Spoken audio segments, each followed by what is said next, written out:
welcome to Straightforward. Today, my very special guest is my mentor, the famous State Senator Ed Harbison. Welcome, Senator. I am so glad to be here with you, Gloria. Congratulations on your show and all well, of your you trained success. me well. Well, you allowed me to drag around behind you for more than a decade.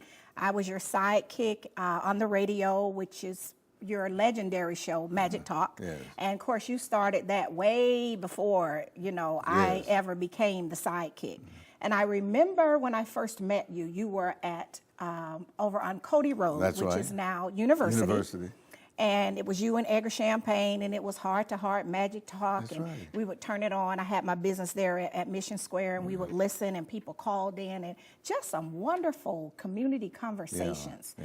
And then you decided to go and throw your hat into the ring and become a public servant. Yes. So your career has just really been phenomenal.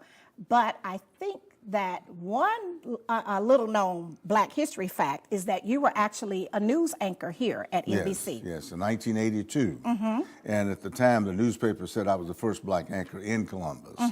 And there was some debate about myself and Brenda Blackman. I remember that. Love Brenda. Right. She's a highly professional lady. But that started under the tutorship of Boyd Black. Okay. And we got an 8 share. Really? I mean, after 6 months, we were That's cooking like it. Top Chef. That's Top Chef. Yeah. We were after it. And so you had the afro then. I had, don't laugh, Gloria. No, I mean the afro was in, so you had the afro but my then. afro has since had a blowout, so it went flat. But the truth of the matter is, it was younger time. It was we were young and after the news and doing the news like you guys do now, and it's just so important to give people a glimpse of what's going on in the community other than bad stuff. You know what I mean? And I think you guys do that. You do it well. And it's just so important because we got enough violence, don't we? We really do. And before you went into media, you actually served the country honorably. Yes. You are a Marine. Yes. The few and the proud. Right. And of course, you had a good career there, and you're always on the front line for our veterans. Yes. And you've served in many capacities over the years, Right. not just at the state level, but here your reputation is if you see veterans outside the main post office. Oh, yes. Then you're out there talking and advocating for them. Absolutely, absolutely. Ironically, you will see a lot of veterans, whether they're at the post office, on the street corner, and they know who you are. You think they don't know who you are, but they do. But even if they didn't, I just feel a kinship with the people because the Lord knows they fought for the country, and a lot of times they may have emotional issues or mental issues, but the bottom line is they serve honorably, and sometimes they do not want to be confined. Right. So you extend a hand in any way you can, lift them up and help them out if you can, and that's what I try to do. And so we do have a lot of homeless veterans from the Vietnam era, which you had several tours there as this young, striking Marine. That's right. But what we did find in your radio talk show that a lot of them, because of the PTSD issues, did not want to be at home with their family. That's right. They really made a choice to actually live on the street. They wanted to live on the street, right.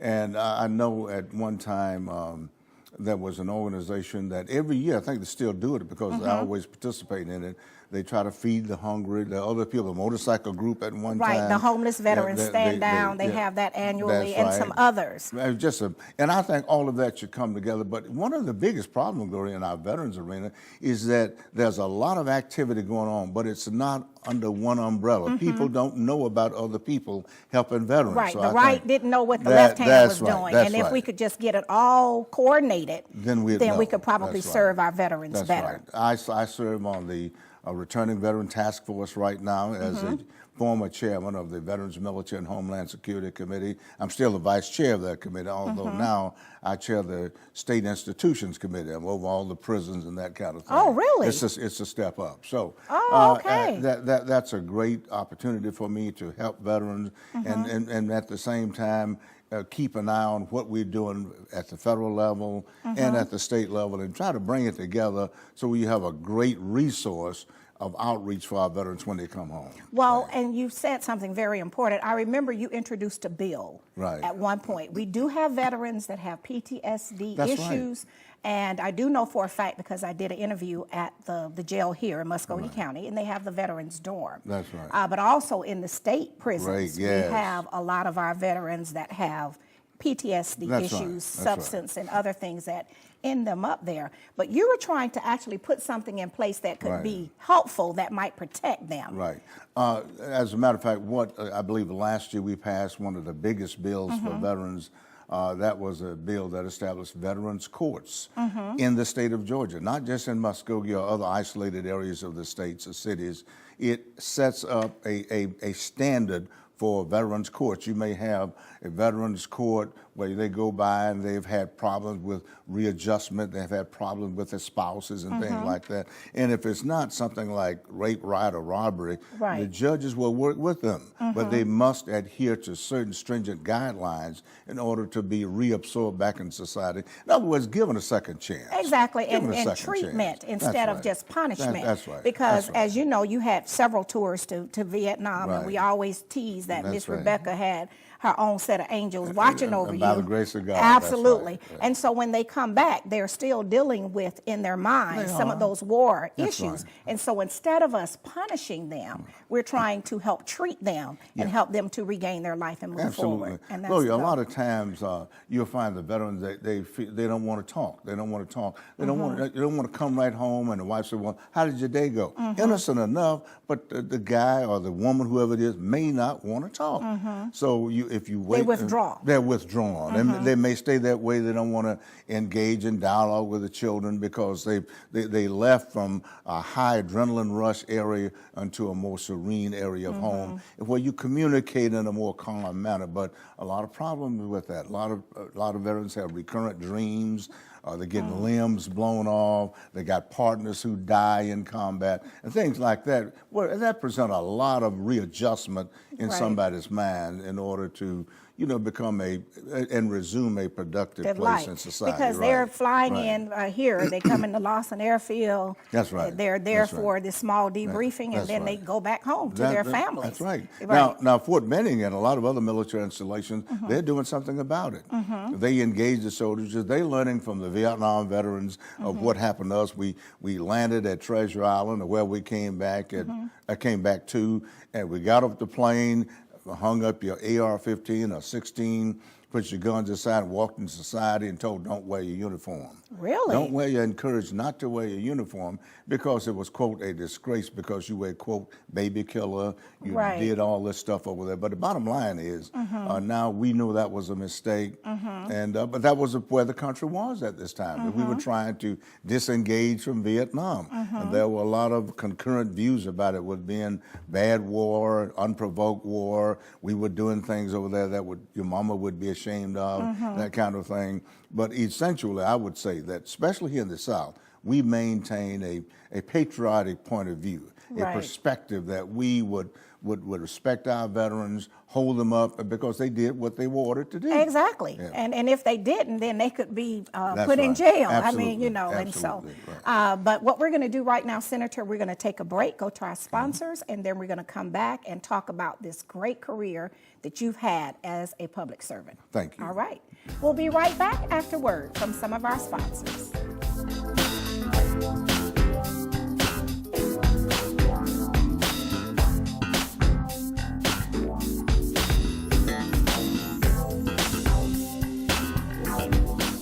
History is important because it shows where you're coming from and where you're going. Type 2 diabetes is something that runs in my family, which means I'm at risk. In fact, 1 in 3 American adults are at risk for developing type 2 diabetes. And knowing this, if I do nothing, that family history becomes my family's future. And my family is too important to me for that. Take the risk factor assessment today at AskScreenKnow.com.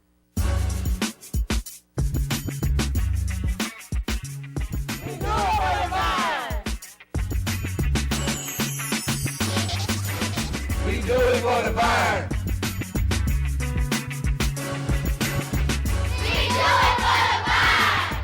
Hi, I'm Pastor Quinn, Senior Pastor of New Destiny Church. And I'm Lady Denitra Hartnett, and we would like to invite you out to worship with us at New Destiny Church, where we do it for the vine.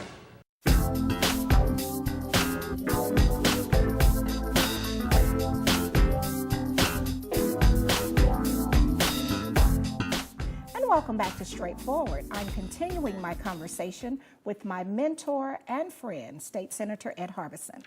Senator, you have had an outstanding career. I remember when you came to my business on Cody Road, and you had this card, which I still have it to this day, that says, "The sun never sets on good friendships." Get out of Dodge. I still have that. And that's when you were talking about throwing your hat into the ring for public service.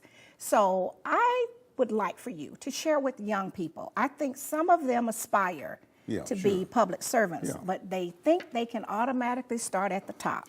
Just because you get a college degree today doesn't mean you can be the president of the college tomorrow. That's right. And I always used you as an example for those that ever came to me inquiring about politics or having a political career. So I want you to share with our audience where you started and how you got from point A to point B. Well, the bottom line to it, Gloria, is that it started with my mom and my family and the things that you learned at home about, you treat others well.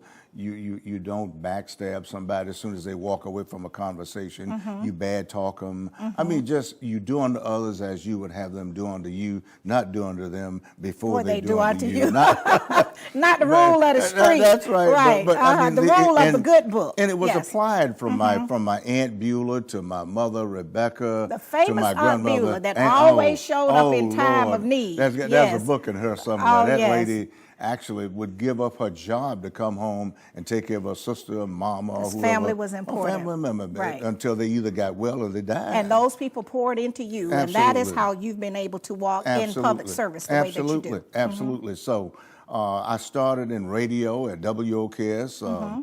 Started there doing the radiothon. As a matter of fact, I started the radiothons there for a lot of them.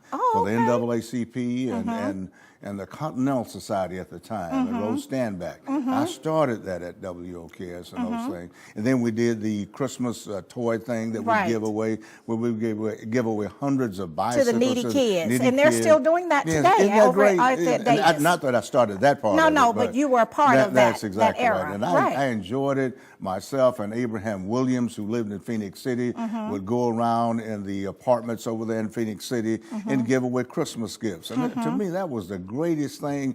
I got a lot of joy out of that, and it built my character in the sense that I really learned the lesson. It was truly more blessed to give than receive. And I just got a lot out of that. And me then and my family. And you did sports. I did sports, myself and Cliff Rutledge. For 16 years, I was Cliff's sidekick. Right. And when we were doing those broadcasts, we were going all over Prattville, Enterprise, all over. And we would be the only voice sometimes, the way that our community could get that. That's right. Whether game. It was black or white, whatever, it was the voice of the sports era at that time. Ken Woodfin was the manager there at that time, and we just had a lot of leeway to do those kinds of things. We gave the football players a lot of trophies. Right. I mean, a lot of them went to pros, and when they came to Columbus, Georgia, Otis Sistrunk and those people, they came to WOKS, and we honored them and the mayor and those kinds of things. So it was a wonderful time, a wonderful learning experience for me,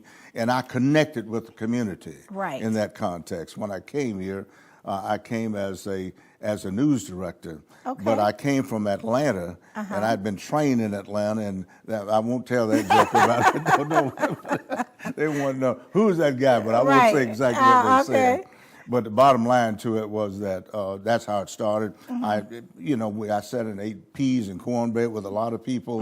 A lot of people that couldn't pay their bills, and we would go in there and try to do something, or I would do it personally. Exactly. And when I was elected, by the grace of God, it was by a pretty good margin, something like that. And always. So you were actually on the school board. Yes, I did. School board first. 7 years. And then you went for the state senate. Absolutely. And you got to get in the community and offer yourself up, not for the glamour of it, but Right. for the photo op. But not for the photo op. It's but truly to serve. Truly to serve, and that's true leadership. That is the strength of that's the essence of what you're about. Is that you're giving yourself and you're pouring out yourself in the community, and you become better, and the community benefits from it. Well, our good friend, the late great Command Sergeant Major Eddie Roberts, always used to get on to you. He did about all the things that you would do, but you did them quietly. And that's because that's the way you were trained. That's what you do when you've been trained up as a Christian. You don't tell the world. You do it from your heart, and you do it because it's the right thing to do.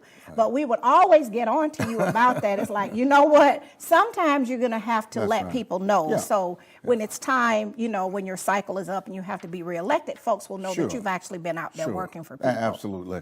As an example, because of a bill I sponsored while I was on the school board. The reason you officially observe Dr. Martin Luther King Jr.'s birthday in Muscogee County is largely due to a bill I sponsored. And it met with severe absolutely. I do opposition. know. Yes. Trust me. I mean, there were people on any side of it racially, but they didn't want me to bring it up, but we passed that thing with the help of a bipartisan group of people there. Exactly. And people working together for the common good. For the common good, because it was the right thing to do. But you've done some very good legislation for our veterans and our military children. So I'd like for you to share that. Yeah, starting with the helping our people's outstanding military children.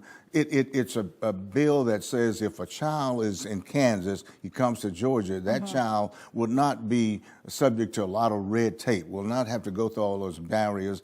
And we joined the interstate compact that says if a child is out of place as it relates to his records or shots or things like that, we will accept that child in place as a validated student until his records can catch up with him. Right. Which makes sense, and that takes fair. a lot of it. That's fair. Right.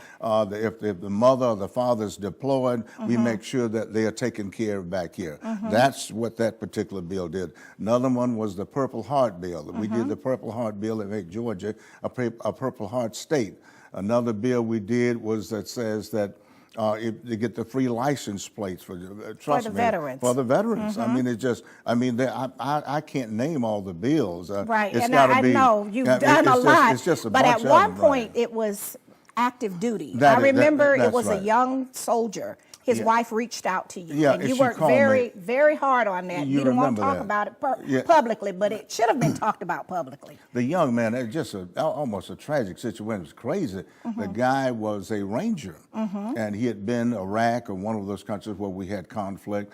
And as a matter of fact, he had 3 Purple Hearts. Right. Was a hero. And he went to apply for his free license plate when he was stationed here at Fort Benning, and the revenue people told him no. He couldn't get it. And I was like, you got to be kidding me. I know. Here's a guy that served his country, sacrificed his leg. Yes. And they didn't want to give him his just due. So what we introduced legislation, I did, was a lead author on it that said, you will recognize this person. He is a veteran. If you shot at the first day, trust me, you're a veteran. So we made it clear that you didn't have to be retired. That's separated from service in order to receive the benefits of having a free Georgia tag. So those kinds of things. And it's so much with veterans that's trying to get their benefits. That's right. I know personally because when we did the radio show, you, Edgar Champagne, and myself, for that decade, people would often call on Saturday mornings and they had those questions.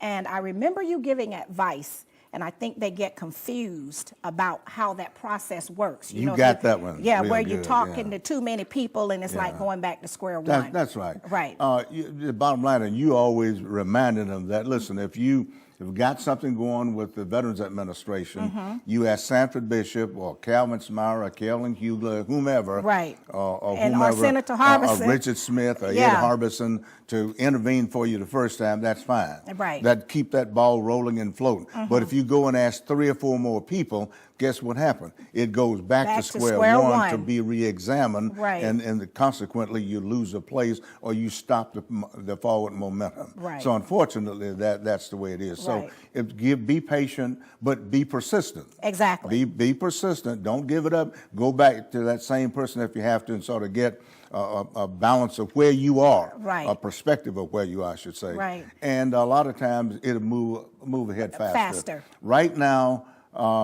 is a good time for you to get in the game, demand your rights, demand your benefits, and don't let somebody walk in there and tell you no. A lot of times you can go in there with a Purple Heart, you can't walk, you deserve 80%, they'll turn you around and say you're not eligible, or we'll give you 10%. Right. I know that for a fact. Oh, absolutely. Trust me, I know that for a fact. But don't give in to that. Just have to stay the course. Stay the course, go back in there and engage and get help if you need to, even if it's a private phone call, because I know there are people there who don't want to help you. Oh, exactly. I'm telling you just the flat truth. Yes. There are people there, but there are others who understand the fairness of it and the they true really want patriotic duty to, if the person qualified, not give them, allow them to receive that benefit. And assist them. Right, that's right. Okay, Senator, we're going to take our final break, go to our sponsors, and we'll be right back. Thank you. We'll be right back after word from some of our sponsors.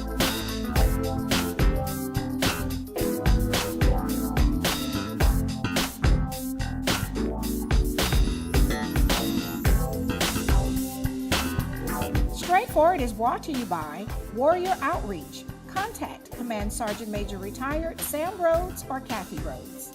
Freedom Printing for all of your designer printing needs. Gunboat Plaza, Suite 18. Walmart's reason for supporting Thurgood Marshall College Fund is simple. We like to win. And we have been given a lot of exposure to some incredible talent. And we also believe that it's a part of our responsibility to the community to give back. This is a great opportunity to do both. It's been a wonderful experience for us through the years. We've appreciated our partnership. We believe in return on investment, and we have definitely had a remarkable return. Columbus's first New York-style buffalo wings restaurant. American Deli is not only known for the best buffalo wings in the area, they're also known for their fresh deli ingredients. Now you can enjoy the best New York-style buffalo wings in 2 locations. American Deli at 2004 Auburn Avenue, Columbus, Georgia, and American Wings and Deli at 2061 Highway 280 in Phoenix City. We're open Monday through Thursday from 10 a.m. to 10 p.m., Friday and Saturday from 10 a.m. to 11 p.m., and Sunday from noon to 8 p.m. American Deli, the best buffalo wings around.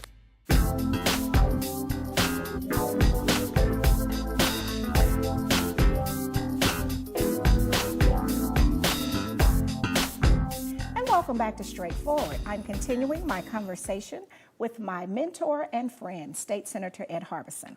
Senator, you wear a lot of hats.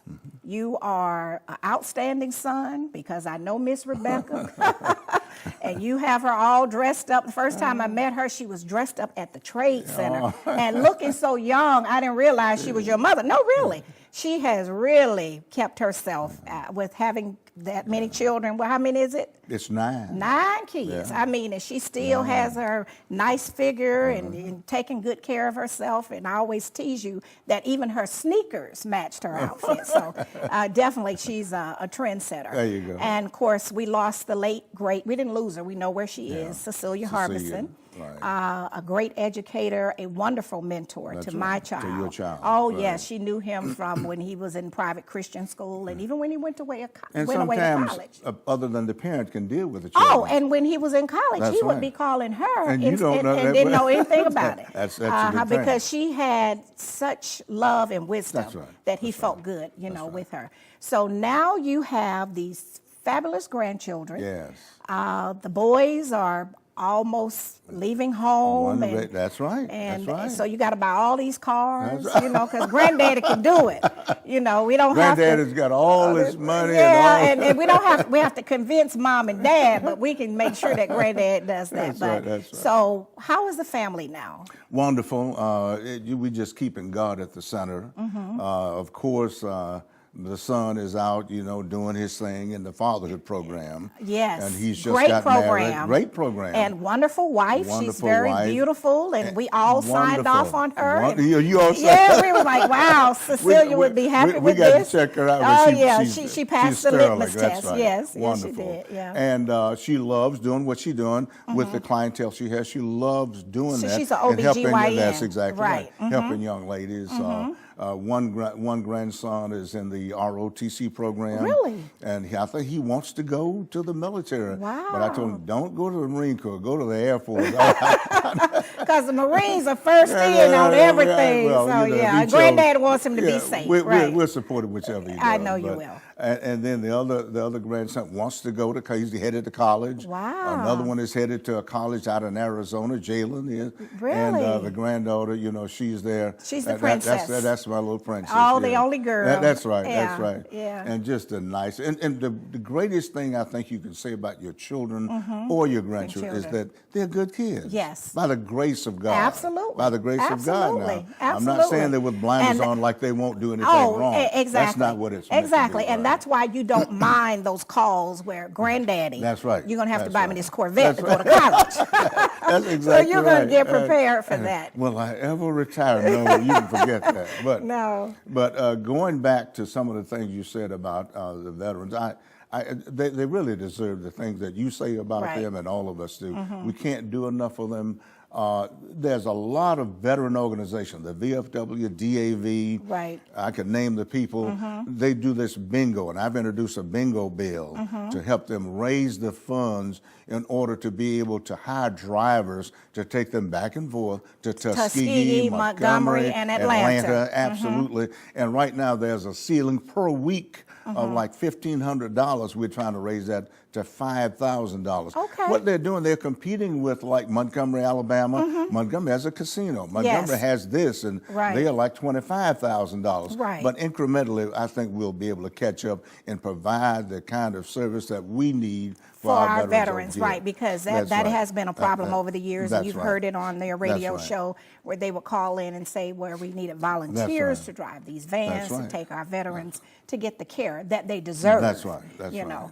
Well, Senator, what is it that you could offer to our community? What is it that we should be doing to try to make sure that we are standing behind our veterans or their widows or their spouses? And I think the first thing we need to do is have a godly view of things and not look for the wrong in people as opposed to trying to help them. But we're human. We make mistakes, but if we realize the very significant sacrifice that our veterans make, then we would come together. Let's join with Fort Benning. Let's join with our VFW, DAV, all those organizations. Get in one of those and contribute. Whether or not you're a veteran or not, support them. Make donations to them. There are a lot of people out there who are ex-military, but we need our civilian faction as well in order to pitch in and make sure that we're doing everything we can to make them productive citizens of society once they come back out of a special combat zone. Okay. Well, Senator, I thank you so much for honoring me today and taking time out your very busy schedule to come and join with me and see what all of your blood, sweat, and tears did over the last 10 years. God is good. God is good. Thank you so much. Thank you. All right. This has been Straightforward. If you don't stand for something, you will fall for anything. Until next time, be blessed.